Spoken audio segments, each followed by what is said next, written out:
স্বরাষ্ট্রমন্ত্রীর পকেটের মধ্যে এই মাদকের পার্সেন্টেজ আসে। এখন তলে তলে তো ওরাই ফেন্সিডিল খেয়ে বসে থাকে। আপনি সংবিধান বুঝেন, সীমান্ত বুঝেন না। ভুয়া জাতীয়তাবাদী।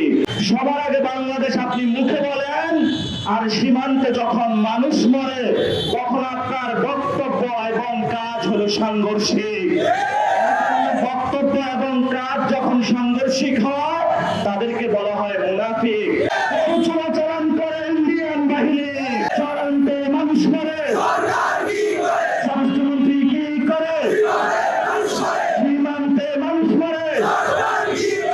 স্পষ্ট, বাংলাদেশের ইসলাম এবং সার্বভৌমত্ব রক্ষার জন্য আমরা আজীবন মৃত্যু পর্যন্ত যুদ্ধ করে যাব ইনশাআল্লাহ।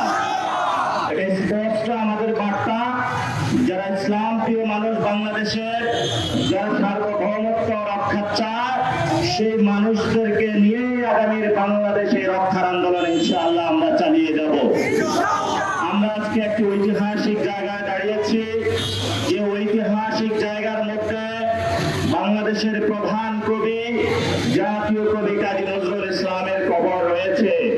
যিনি বলেছিলেন মসজিদেরই পাশে যেন আমার কবরখানি হয়। তিনি এই কথা কেন বলেছিলেন? আমরা সেই আজাদী আন্দোলনের সূচনা করেছি।